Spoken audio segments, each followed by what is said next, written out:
I sat in the living room, the soft hum of the clock filling the silence as I waited. The weight of everything pressed down on me, but I remained composed. I had spent weeks preparing for this moment, the confrontation that would bring everything out into the open. There would be no more secrets, no more deception. Hours passed, the sky outside darkened, and the house felt emptier than it had in years. Then, finally, I heard the front door creak open. Andrew stepped inside, his posture stiff, his expression grave. He set his keys down on the entryway table and walked toward me, his steps slow and measured. "We need to talk," he said, lowering himself onto the couch across from me. "Yes, we do," I replied, my voice steady. Despite everything, I felt a strange sense of relief that the charade was finally coming to an end. Andrew took a deep breath and leaned forward, placing a thick manila folder on the coffee table between us. "I found something disturbing," he said, his fingers lingering on the edge of the folder.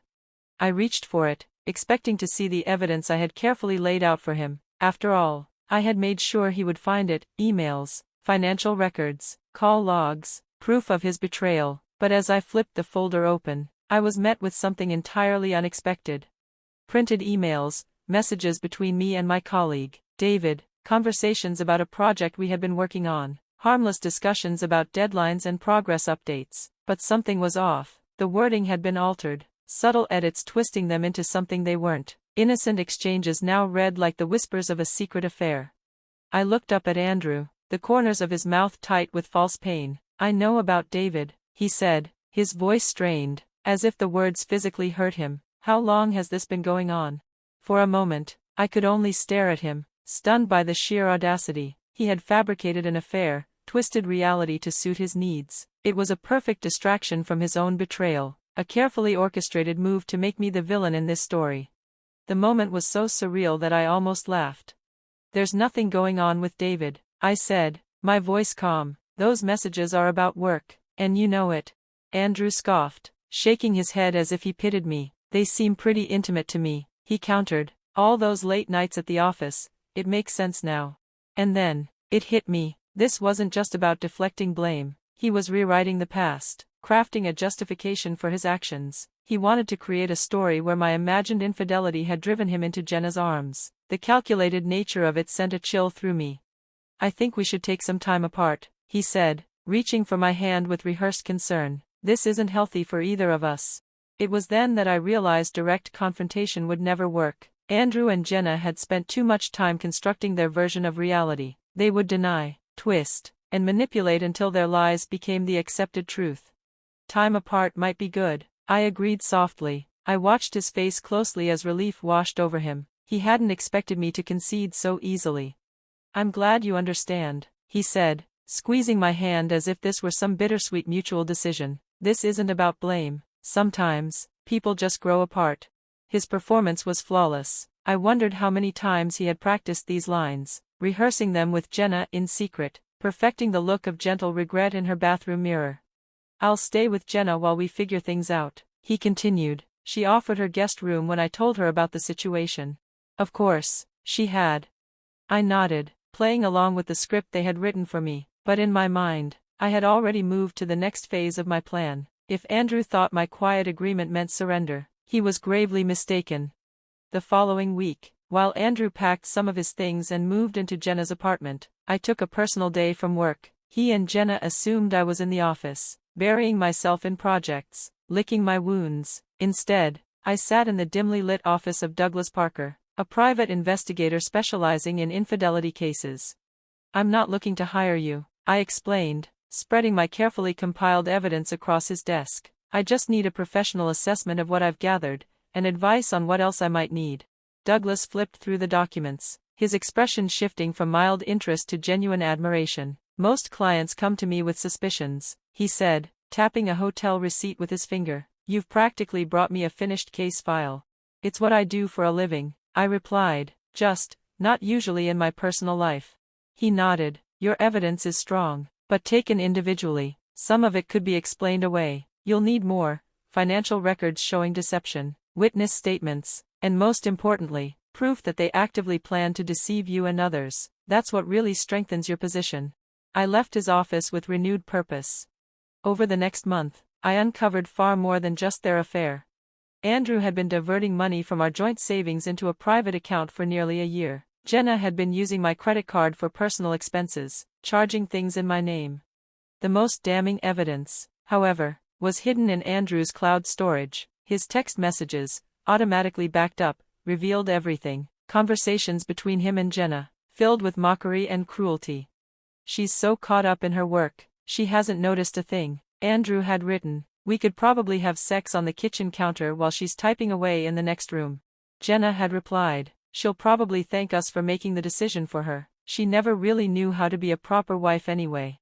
Reading their words was like swallowing poison. The numbness that had protected me for weeks shattered, replaced by something sharper, colder. This wasn't just betrayal. This was calculated cruelty, a deliberate effort to strip me of my dignity. I began preparing for the endgame. Divorce was inevitable, but it would happen on my terms. I met with Diana Wright, one of Seattle's top divorce attorneys. She reviewed my evidence with a practiced eye. "This is exceptional documentation," she said. "Most clients bring me tears. You've brought receipts, literal and figurative." "What should I expect?" I asked. "Washington is a no-fault state, so the courts won't punish them for the affair itself, but if you want the truth recognized, you need to be strategic about when and how you present this information." Her words solidified my plan. Andrew and Jenna had carefully crafted their fiction, presenting themselves as the victims of a failing marriage. The best response was undeniable, irrefutable truth. 2 days later, my mother texted me. "Family dinner at our house this Sunday, your father's birthday. Andrew and Jenna both confirmed. Please come. Don't make it awkward." The perfect stage had presented itself. All the players would be there, expecting to control the story. What they didn't know was that I had rewritten the ending. For 3 days, I meticulously prepared my revelation. Each email was tailored to its recipient. My father would receive evidence of financial fraud. My mother would see proof of Jenna's manipulations. My extended family would learn of the lies told to them. And at dinner, when the time was right, I would simply say, "Check your emails." That night, their carefully constructed world would collapse under the weight of undeniable truth.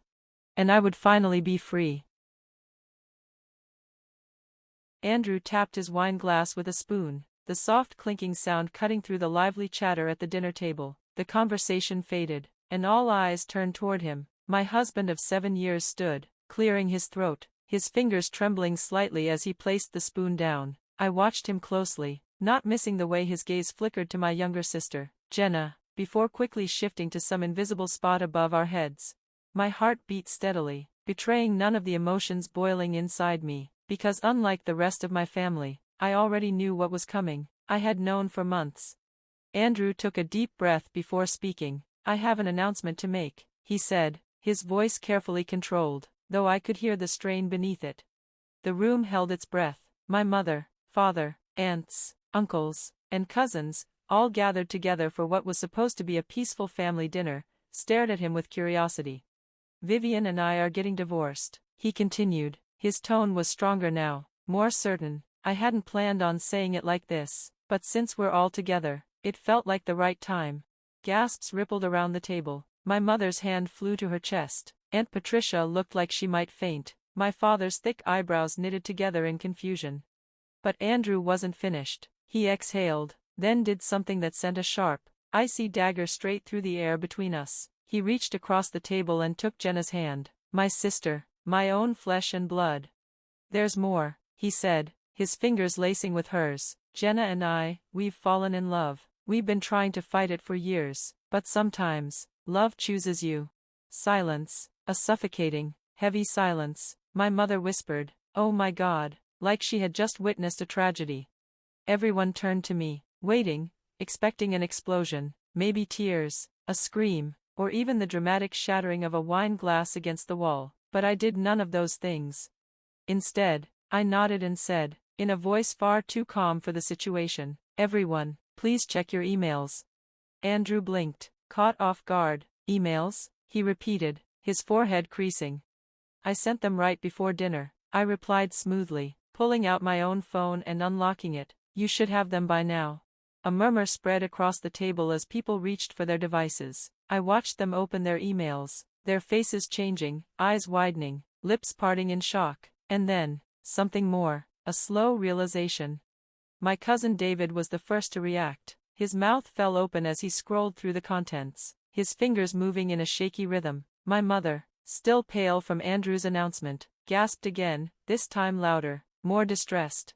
"What have you done?" Jenna's voice was barely more than a whisper, but the sharp edge of fear was unmistakable. She fumbled for her own phone, her fingers trembling as she tapped at the screen. Andrew was frozen, his jaw tight, his shoulders rigid. He still hadn't opened his email. I could see the uncertainty in his eyes, the first flickers of real panic. "Vivien," he said cautiously. I tilted my head, feigning innocence. "Whatever this is, it's just documentation," I said simply, "and documentation is something I happen to be very good at." More family members continued reading, their expressions shifting from shock to something darker, anger, disapproval, disappointment, and for the first time that night, none of it was directed at me. Andrew and Jenna had expected me to be the helpless, heartbroken victim of their story, but what they didn't realize was that the emails they were reading only contained a small fraction of the evidence I had gathered. The full depth of their betrayal, the secret messages, the hotel receipts, the hidden transactions, the whispers they thought no one could trace, was far worse than anyone at this table, except for the two of them, could even begin to imagine. And this was only the beginning.